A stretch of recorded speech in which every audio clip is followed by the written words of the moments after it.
Good morning, students. As yesterday you are having your physics online test, I hope that you all are having and performing good in the test, okay? And you all have got your result also. So any of the lacunas and drawbacks that you have done, any of the mistake that you have been performed or done in that test, you have to remove all those doubts, those lacunas, drawbacks, each and everything. Clear? Okay, so it will be not repeating again in the future. And from continuously 2 days, I am just providing you the revision portion of chapter number 4, that was the capacitance chapter. Okay, I am not starting the new chapter because our previous chapter, chapter number 6, has been completed 2 days before on Friday only. Okay, so I haven't started the new chapter. Now today our test has been completed. I am further proceeding with the new chapter, that is chapter number 7, magnetic effect of electric current. Okay, chapter number 6 is our electric circuit, and that chapter we have completed. All the examples, topics, derivation and numericals of that chapter has been completed. Okay, now today we will start the first lecture of chapter number 7, magnetic effect of electric current. Okay, now as continuously up to chapter number 6, we have studied about the electric current, electric field, potential, means all the things regarding the electric current, around the electric current only. But now we have started the new topic, that was the magnetic effect of electric current. Okay, now the second portion of this first part of your book of physics has been started from this chapter. Okay, that in the previous years, before how many years before, the people started thinking about that there are only two things are there. One is electricity and another is magnetism, and they are always studying these two things in a different way. Okay, they don't have any kind of anything, any information that these two things are correlated to each other. No, they are always studying and doing experiment on these two things about electricity and magnetism in a different order, in different way. But after the Oersted experiment, which you studied, okay, and which you have also studied in your 10th standard, because of this, Ampere and Faraday have found Ampere is a unit of current. Faraday, what was Faraday law is there, okay?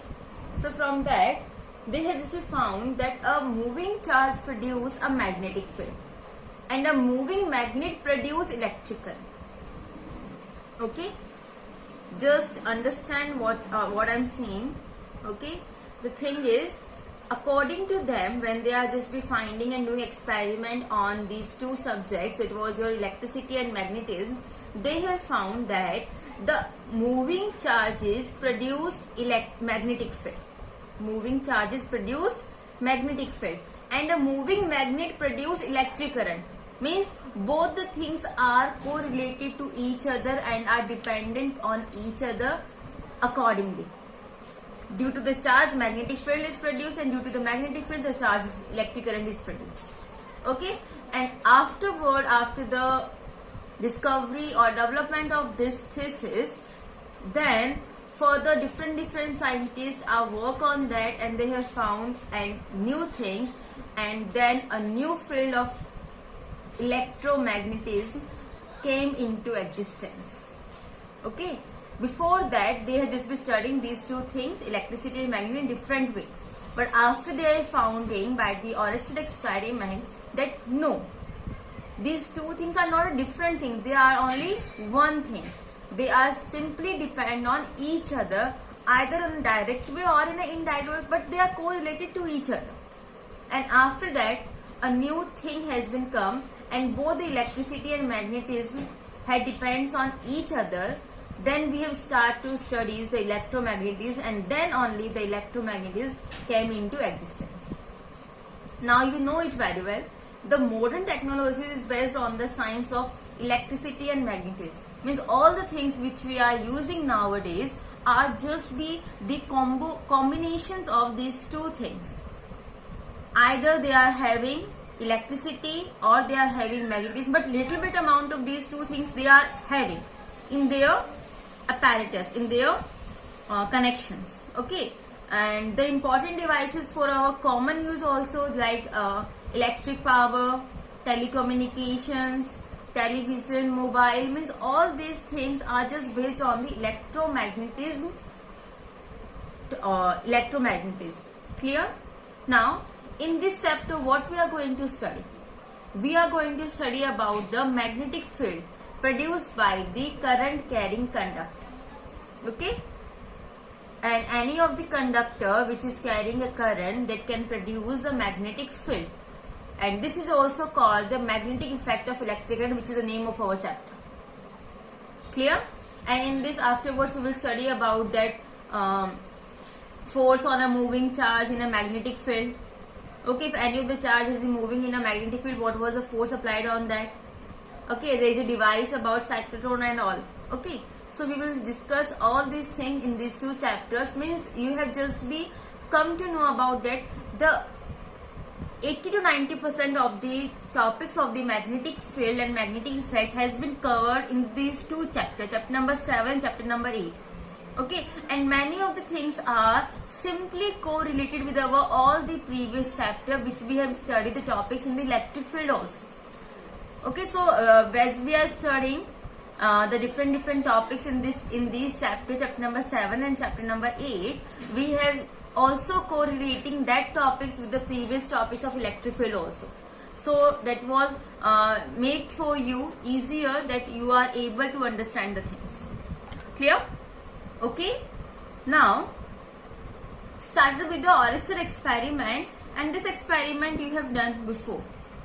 Okay, that in which what we are going to study? We have to study about the magnetic field produced by a current carrying wire.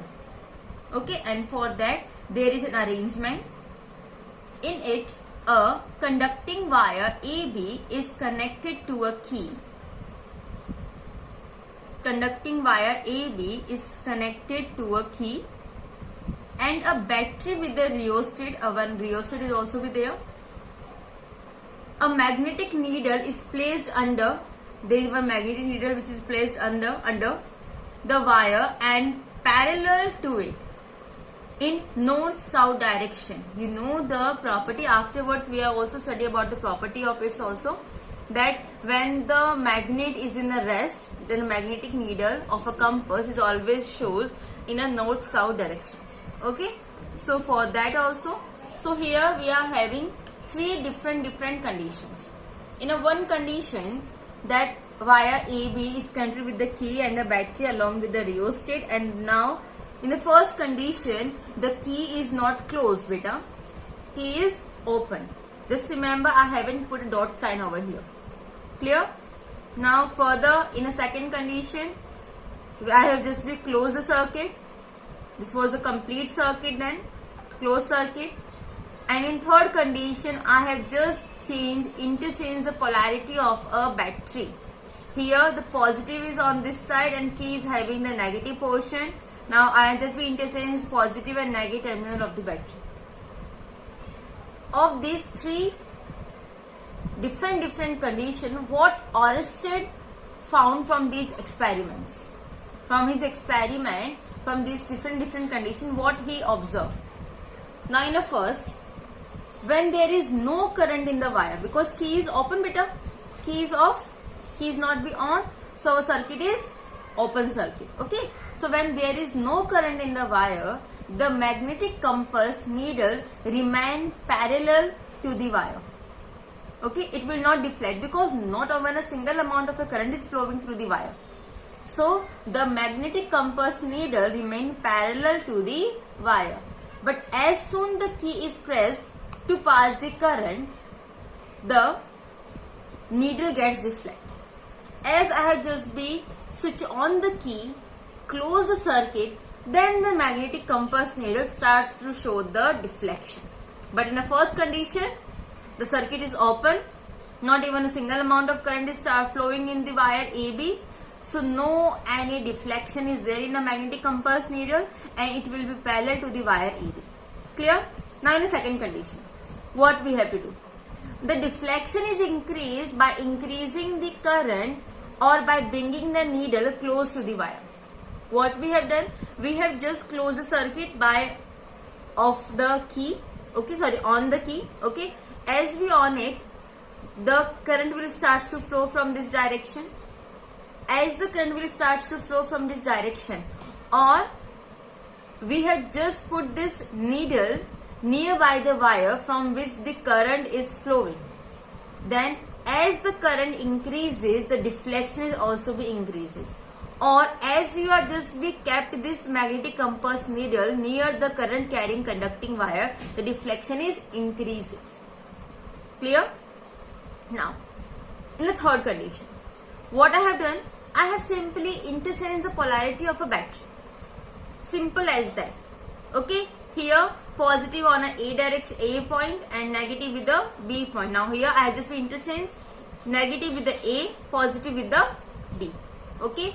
Now if the current in the wire is reversed, the deflection is also be reversed. So it was previous direction. Okay. What is deflection is reversed from its previous direction. Clear? Because what you have done, we have just simply interchanged the polarity. As we have interchanged the polarity, the direction of the current will also be reversed. And as it was reversed, the deflection will also be reversed. Simple as that. Now how you are able to find that as the current is flowing in this direction, this type of deflection is done? Always remember the two things. What was that two things? First is, if I am just saying about north. So as it open end, put the arrow sign. Okay, I just put the arrow sign on these two open ends. Which direction it was showing? Anti-clockwise. Anti-clockwise. It means if the current is flowing in an anti-clockwise direction, then always north will be in a deflection point. It will go in a upward direction. First thing. Second, I am just drawing the S of the south direction, and again making the arrow sign at its two open ends. These two signs are just be in a which direction, beta? Clockwise direction. It means if a current is flowing in a clockwise direction, the south point of a needle will have to be deflected in upward direction. Clear? Okay. So I think with these two clockwise and anti-clockwise south and north directions, you are able to find which of the point of a magnetic compass needle has to be deflected on an upward direction. Okay. So here we have considered three different conditions when there will be no current is flowing in the current, key is off, and circuit is open. They will be parallel with the wire AB. Then we have to be close the circuit on the key. Then as the current will increase, the deflection will also be increases. Or if you are just be kept this needle with near to the wire AB in which current is flowing, the deflection will increases. And about direction I have just be told you. In third condition, what you have done, there is you have just be interchanged or reverse the polarity of the battery from the previous condition, so the current will also be reversed from the previous condition, and as the conditions will be different, then the deflection will also be different from the previous one. Simple as that. So this thing you have to be right, that was the what the Oersted found from his experiment, that you have to be right by your own in your own language. Clear? Okay. Now in a further, similarly, if the compass needle is kept above the wire, here it was parallel. Now as the compass needle is kept above the wire and these three conditions are repeated again, then deflection to the previous one, deflection source by them will be always be the previous one. Since the magnetic needle deflected only by the external magnetic field, Okay, are you able to understand what I am saying to you? That magnetic needle only deflects when the magnetic field is on the outward way. In an external magnetic field will be there. If you have been kept near it in the magnetic field, then it will not be able to give you the proper deflection. It will always be give the deflection according to the magnetic field surrounding the circuit or surrounded by the magnetic needle, compass needle. If you have kept the needle in the magnetic field or on the magnetic field, then it was be more difficult for the needle to justify what was the direction of the magnetic field. Clear? And due to the current in a conductor or a moving charge, a magnetic field is developed around it. And it was called the magnetic effect of electric current. This we have shown beta due to the Oersted experiment. As the current is flowing in a conducting wire, due to the flow of a current, due to the effect of electric current, magnetic field will produced. Okay, and this thing has been a magnetic effect of electric current. Clear? So these three working and the observation you have to write in your own words. Now next topic is conclusion from Oersted experiment. What we have concluded from these Oersted experiment. So here we are having a following conclusions are drawn from the Oersted experiment. Clear? First point. A magnetic field is developed across a conductor due to electric current in it.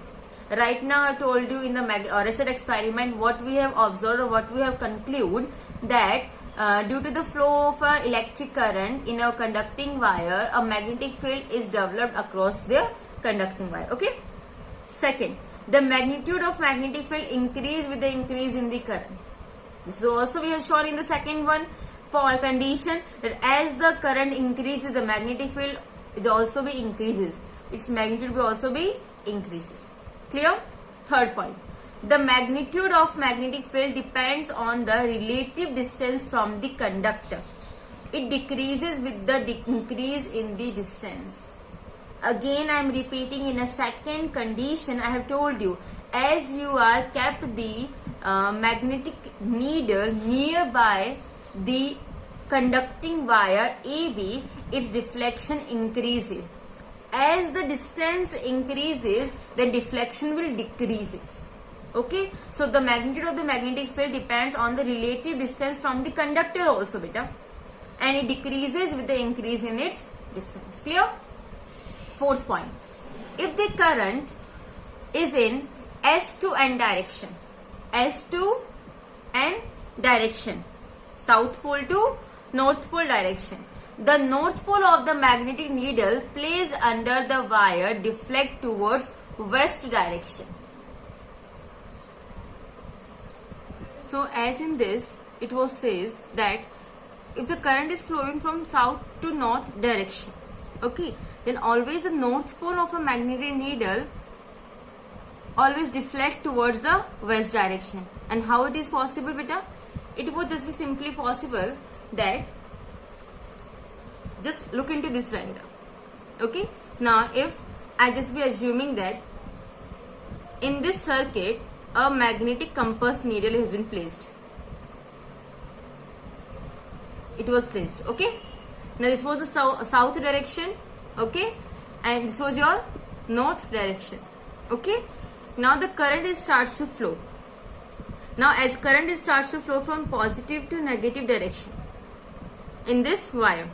Okay, and you know it very well, in a magnet always the current flows from south to north direction inside a magnet.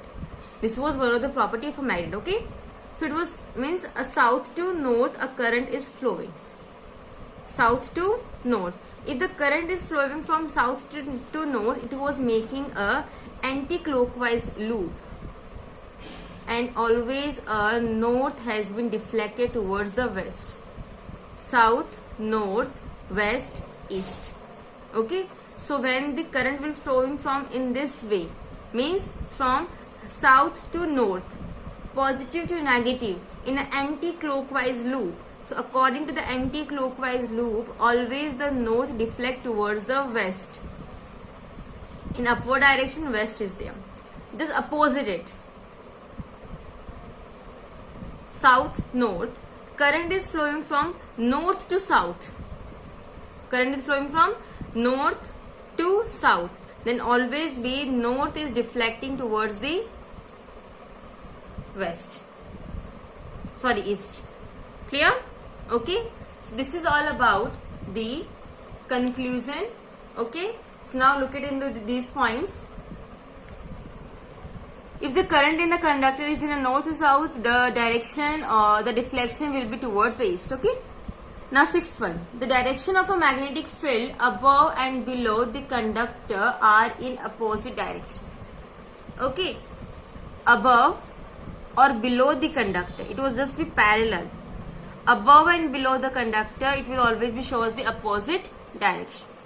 If you just put the magnetic compass needle above the magnetic field or below the conducting wire, it always shows the opposite direction of the deflection of the needle. Okay, it will always be show a proper deflection when it was in a surrounded area of the magnetic field, and it will always be in a parallel form.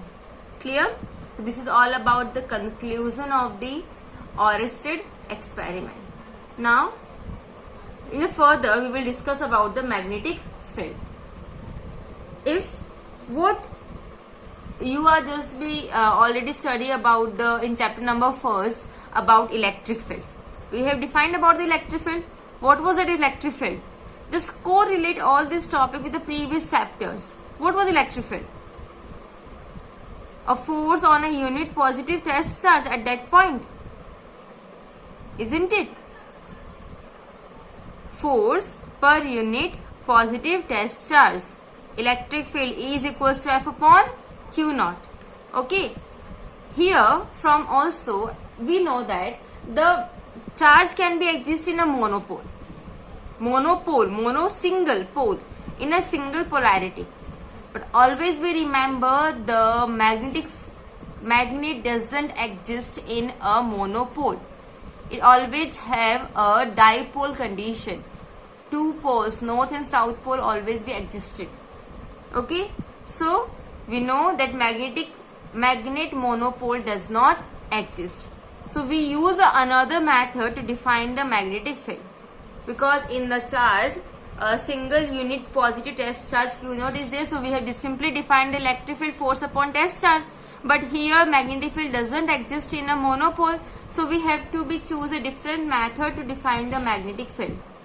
Okay, and in this, if a test charge moves parallel or anti-parallel to the magnetic field, test charge moves parallel or anti-parallel to the magnetic field, the force is zero.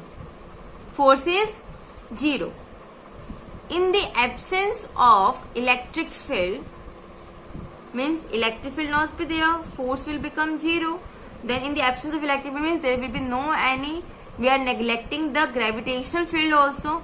If a moving charge experience a force in the direction perpendicular to the velocity, then there must be a magnetic field B.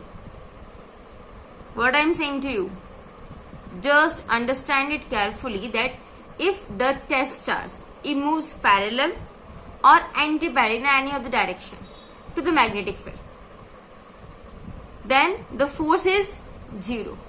Force will become beta zero, because it doesn't have any direction towards the parallel. So for parallel it was making the angle 0 degree, and for making the 0 degree, the sine 0 is equals to 0. Okay.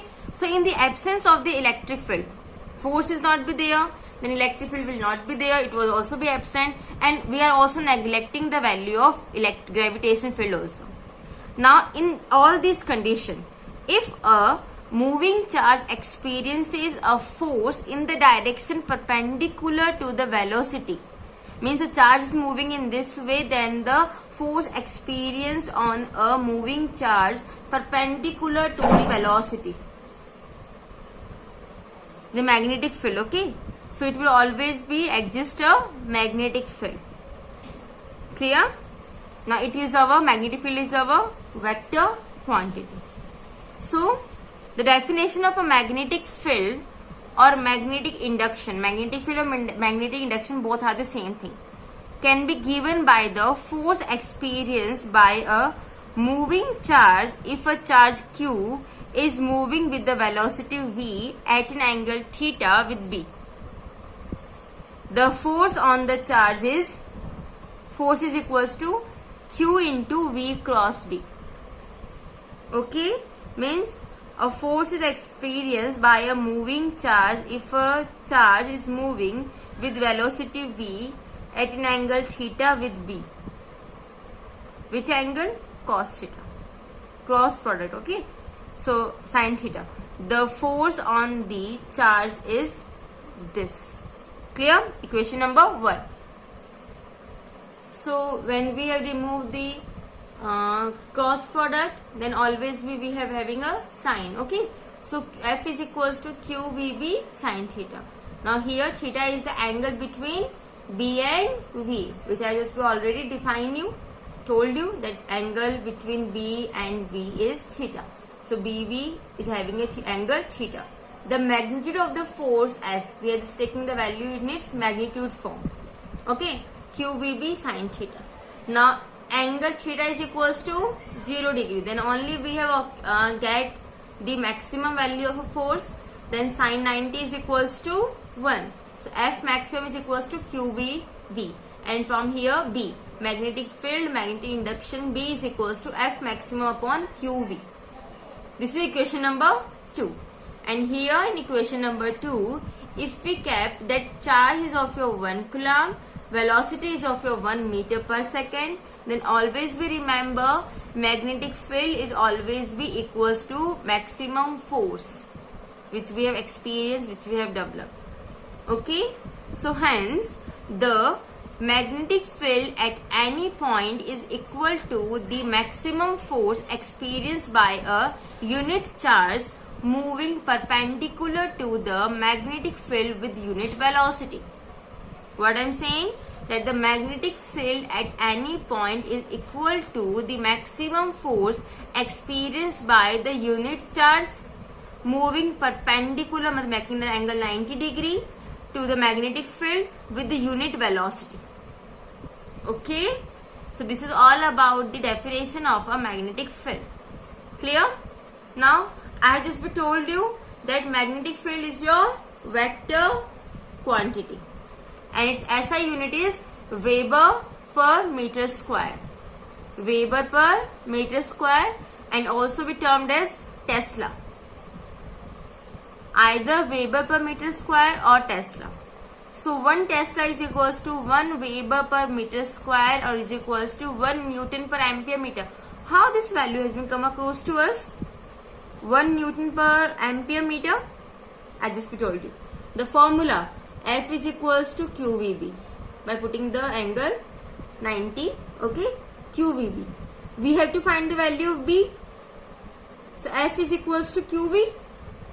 Newton per charge. Charge means current. Sorry, charge. Q means charge. Charge means coulomb. Okay. So either we can write coulomb meter per second or in the form of this way. So the charge Q is equals to ampere second. Means current into time.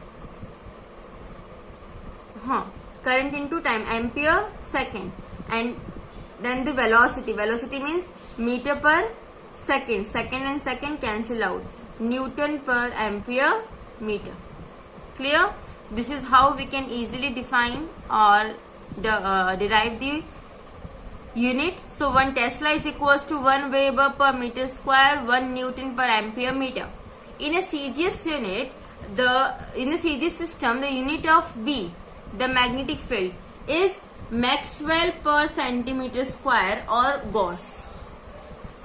Maxwell per centimeter square or Gauss, and the relation between the two units is 1 Tesla is equals to 10 to the power 4 Gauss. 10 to the power 4 Gauss. This was the relation between the two units, CGS and MKS, and this was the CGS unit Maxwell per centimeter square and the Gauss. Clear? Dimensional formula of magnetic field. how we have to derive this? I am writing here. Okay, dimensional formula deriving here in this way. Okay, so I am just be taking the unit Newton per ampere meter. It will be easier for us. So M1 L1 T minus 2 Newton, ampere A1, meter L1, L1 cancel out. So M1 L0 T minus 2 A minus 1. It will be easier. Clear? The dimensional formula of the magnetic field is M1 L0 T minus 2 A minus 1. The magnetic field B is also known as intensity of magnetic field, magnetic flux density, and magnetic induction. 4 names are there. What was that? Intensity of magnetic field, magnetic flux density, magnetic induction, or you may say magnetic field. Clear? So these all things are about the magnetic field. We have defined the magnetic field, we have applied the formulas, we have derived that formulas, units, Tesla, Weber per meter square, Newton per ampere meter, and the CGS unit, Maxwell per centimeter square, Gauss, 1 Tesla equals to 10 to the power 4 Gauss, and dimensional formula M1 L0 T minus 2 A minus 1. These all things are the basic things. And the magnetic field also obeys the laws of superposition. Okay, it also obeys the laws of superposition. So this is a note for that. Now, moving to further, our next topic is Biot-Savart's law. Biot-Savart's law was Biot and Savart are the name of the two scientists. A French scientist are there, Biot and Savart, who proposed a law about the magnetic field produced by a current. Okay, and due to his experimental basis, the name has been given on their names, Biot and Savart. Okay, so Biot-Savart law. Here, I had just been drawn a wire, XY wire of a length L. Okay, here I had just been considered 2 points at the same distance R. Okay, and we had just been taken a small length element AB, and this small length element is having DL. Current is flowing from X to Y. Okay, now here I just be drawn X and dot. Here this cross and dot, what does it means? Cross. Have you ever seen that arrow? Arrow.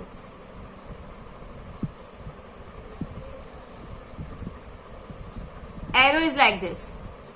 When you are just be seeing that this is the arrow, it was coming in front like this. It was coming in a front. You always see the tip of the arrow. Okay, when it was be incoming, then it will always be shows with the dot. Okay, and when it was just be on a outgoing, moving in downward direction, you are always be look towards the feathers on the back side of the arrow. That will be shows the cross. Clear?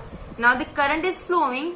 You will just be able to know that rule in class 10th, Maxwell's right hand thumb rule. So current is flowing in this way. Then the current is flowing in X to Y, and the magnetic field around it in this way. So it will just be in this way. So this is on inside way. So you have just be seen the cross. It was in an upcoming way. So you always saw the dot. Okay. So incoming and outgoing. Okay. At the same point, same distance, in the same radius of a circular loop, they are performing of a radius r, making an angle theta with the length element and point O. Clear? Now a magnetic field dB, because for the small length element, small magnetic field we are having. dB due to a small length element dl of a conductor xy having a current I at a distance r from dl in a vacuum. Means it was completely in a free space, in a vacuum, or we can say in air. Okay. Now all this experiment, due to all these things, we have concluded that the magnetic field dB is directly proportional to the current. Means as the current is increasing, the value of magnetic field also be increases. So both are directly proportional to each other. dB is directly proportional to the length element dl. As well, the small length element we are having, it was directly maximum magnetic field we are having. Okay. dB is proportional to sine of the angle between dl and r. Between dl and r, the angle between them, the sine of the angle means sine theta. To that also it was directly proportional. Okay. And last one, dB is inversely proportional to the square of the distance of the point P from dl. From the point P from dl, r distance is there. So for that it was inversely proportional to the square of the distance of the point P. Clear? Okay. So this is all about the dB. So 4 conditions we are having: directly proportional to I, directly proportional to the small length element, directly proportional to the sine of the angle between dl and r, and inversely proportional to the square of the distance between the point from dl. Clear? Now we are just combining all these equations. So on combining all the above relations, we get dB proportional I dl sin theta upon r square, equation number 3. And we know that as we remove the sign of proportionality, there should be always be a constant. Here the constant is mu naught upon 4 pi. So dB is equals to mu naught upon 4 pi I dl sin theta upon r square, equation number 4. Okay. Now here mu naught upon 4 pi is the proportionality constant. Okay, and its value for the vacuum is 10 to the power minus 7 Newton per ampere square, and its unit is Newton per ampere square or Weber per ampere meter, Tesla meter per ampere. So mu naught is called a magnetic permeability of free space. Magnetic permeability of free space in a vacuum. Are you able to understand something in here? Just we correlate this mu naught in your first chapter, Coulomb's law, epsilon naught, electrical permittivity in a free space. Okay, epsilon naught. What was the value? K. K is equals to 1 upon 4 pi. Epsilon naught's value is 9 10 to the power 9 Newton meter square per Coulomb square. Okay. And similarly, epsilon naught 8.85 10 to the power minus 12. 8.85 10 to the power minus 12 Coulomb square per Newton meter square. It was the value of electrical permittivity in free space or in a vacuum. That was your epsilon naught. And here we are having mu naught, magnetic permeability of free space. Okay, and the value of mu naught upon 4 pi is 10 to the power minus 7. You have to remember this value of proportionality constant. Mu naught upon 4 pi is having the value 10 to the power minus 7 Newton per ampere square. Okay. So if the conductor is surrounded by another medium, then means if any of the medium is there, not a vacuum, then what we have to? Then mu naught will not be there. It was simply represented by dB is equals to mu upon 4 pi I dl sin theta upon r square. Similarly, just better correlate each and every step with the electrical permittivity, that epsilon in a medium. Okay, so here mu for a medium, and so as we know that mu for that, so where mu is equals to mu naught into mu r. What was mu r, beta? Relative permeability. In the magnetic permeability is the magnetic permeability of that medium. So mu r is equals to mu upon mu naught. Remember in the first chapter, epsilon r is equals to epsilon upon epsilon naught, dielectric constant. Okay, so just we correlate each and every topic with that. Is the relative permeability of that medium. the Biot-Savart law in a vector notation is dB is equals to mu naught upon 4 pi I dl.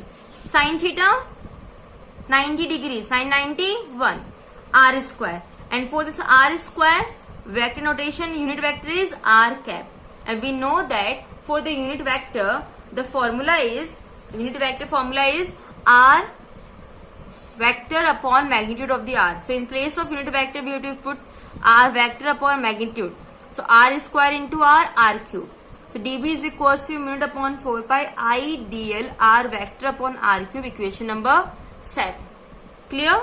This is all about the Biot-Savart law, and the most important formula that you have to be remember is dB is equals to mu naught upon 4 pi I dl sin theta upon r square. This is the basic formula of a Biot-Savart law, and the value of mu naught upon 4 pi is 10 to the power minus 7 Newton per ampere square. Clear? And the remaining formula is same as we are having. Now discuss about today's homework, and here your today's homework. You have to be find the different positions I have just been given, and you have to find the value of dB, means the magnetic field. Okay. In a first condition, I have just make the wire straight, that Biot-Savart law wire, and the point P is at 0 degree angle. Previously we are having a particular angle of a theta. Here we are having a 0 degree angle, or we can say 180 degree angle. You have to find the value of dB, and here we have just to make the value of angle as 90 degree. Okay, 90 degree. Theta equals to 90 degree. So for both these two cases, theta equals to 0 degree or 180 degree, and theta is equals to 90 degree. You have to find the value of dB. Clear? This is completely depends upon the Biot-Savart law. Okay, this all about, you have to find the values. Okay, thank you.